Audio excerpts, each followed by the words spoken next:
delighted to learn about this and see the actual finds rather than read in a book. I see how the environment and people so many thousand years ago interacted, and the people managed the landscape and took advantage of what the environment offered to improve agriculture, rice cultivation, and it's nice to be able to see it here. We have two different directions around the world, but now we have the opportunity to put all the different point of view and going in one direction.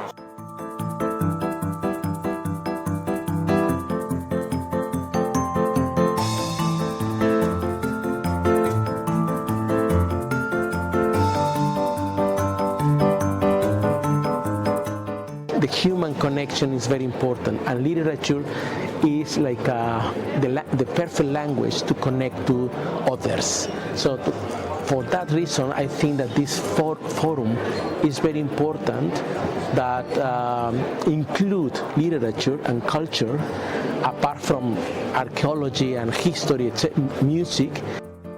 It is absolutely a phenomenon for me that you, as a Chinese people, are care about your wonderful, rich traditions. Absolutely rule of the model to take inspiration from the traditions.